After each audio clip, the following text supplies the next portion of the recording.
Hoje a gente vai falar sobre um tema que é muito comum e as pessoas tendem a associar a trabalhadores da área de saúde. E realmente é uma das síndromes que mais acometem o pessoal dessa profissão.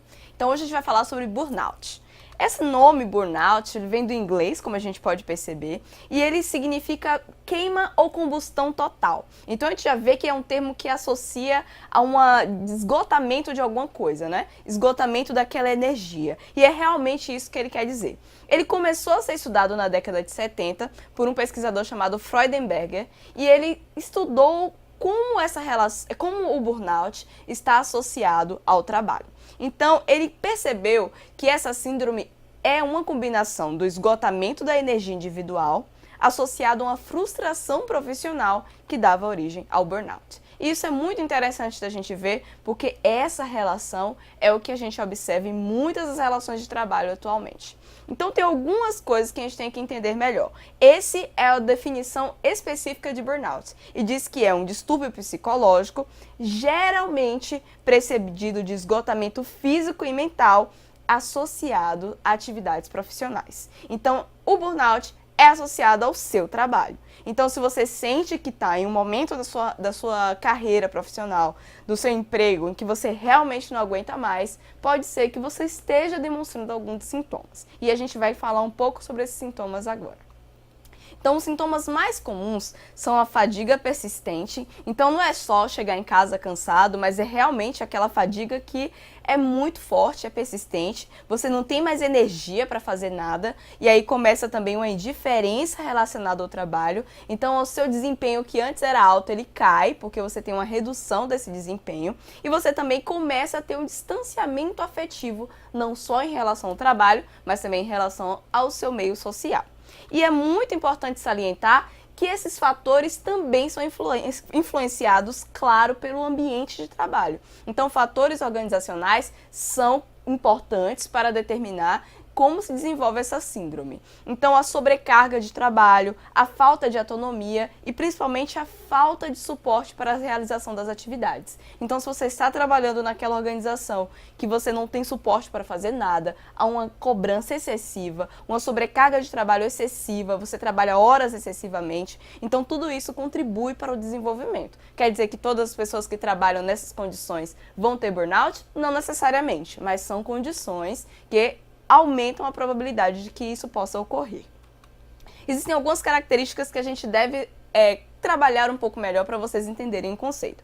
Uma dedicação exagerada a uma atividade profissional, ela pode também estar associada ao burnout. Por isso que a gente fala, quando a pessoa tem aquela dedicação exagerada, lembra que a gente falou que há uma queda de desempenho? Esse desempenho nem sempre foi baixo, esse desempenho era lá em cima. A pessoa inicialmente, ela acredita que o trabalho é realmente a forma que ela tem de se autoafirmar. Então o que é que há? Há uma associação da autoestima com a sua capacidade de desempenhar atividades e obter sucesso. Então você só é uma boa pessoa, vamos dizer assim, você só se avalia bem se você conseguir fazer as coisas que você tem para fazer com sucesso. Então isso é uma das coisas interessantes que são características dessa síndrome.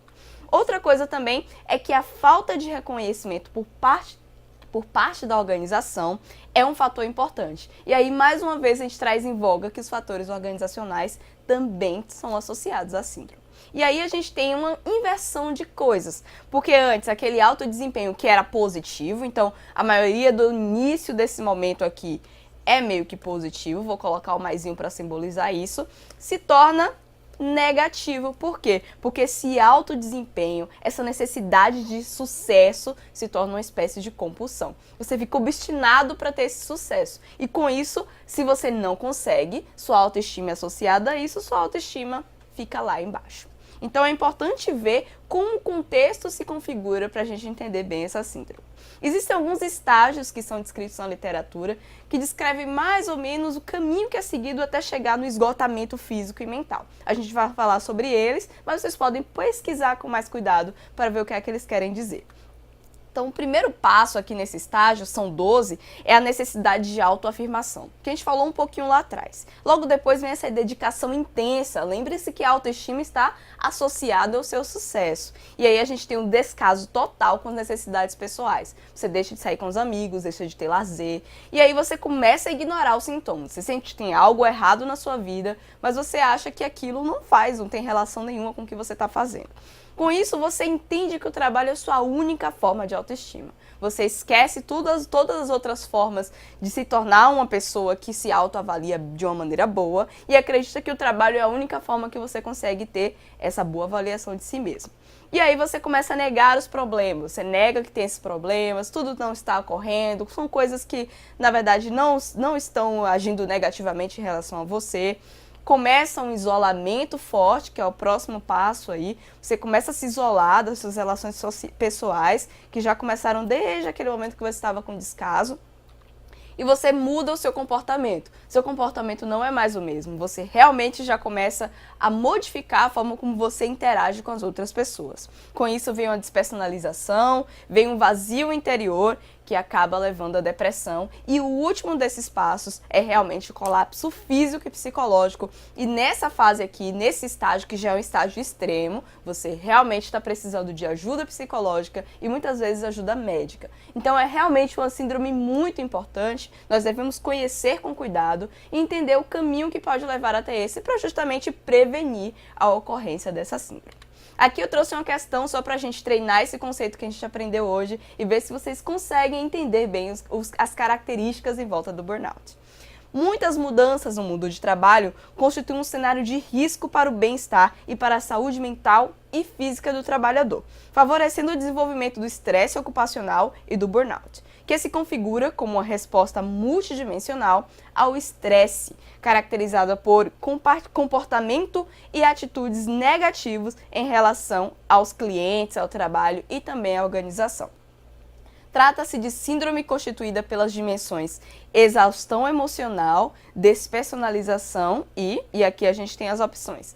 Letra A, aceleração do ritmo da evolução das tarefas. Na letra B, aumento do interesse interpessoal. Na letra C, o declínio da compreensão de sinais. Na letra D, diminuição da realização pessoal. E na letra E, proliferação de queixas sensoriais. Então aqui a gente tem que pensar qual outra dimensão que é importante nesse cenário descrito, que é o cenário do burnout, que a gente acabou de falar aqui, né? Botar burn, que você já sabe que é burnout. Então aqui a gente tem esse contexto para a gente entender bem, e a gente já viu que exaustão emocional com certeza é uma das dimensões mais presentes, despersonalização associada a tudo que a gente falou, de você deixar de tomar conta de si mesmo, né? E a gente tem mais um. Então, quando a gente fala de aceleração no ritmo da evolução das tarefas, a gente até que tem uma aceleração nessas tarefas, mas ele não se mantém. Lembra que o desempenho cai. Então, não é isso aqui. Aumento do interesse interpessoal, isso também não ocorre, muito pelo contrário que a gente viu nas opções, né? A gente também não tem um declínio da compreensão de sinais, quer dizer, a gente até tem, mas ele não é marcante, não é que você não compreende que aqueles sinais estão ocorrendo, mas você escolhe ignorar de certa maneira. A gente tem diminuição da realização pessoal e, por último, proliferação de queixas sensoriais. Não necessariamente a pessoa tem essas queixas porque ela até ignora o elemento físico, ela ignora que tem algo errado. Então, o que a gente tem, a outra dimensão importante aqui é realmente a diminuição da realização pessoal. Espero que você tenha gostado dessa aula e que tenha compreendido melhor esse fenômeno. Se não, é só deixar questões para mim. Um grande beijo e até a próxima. Tchau!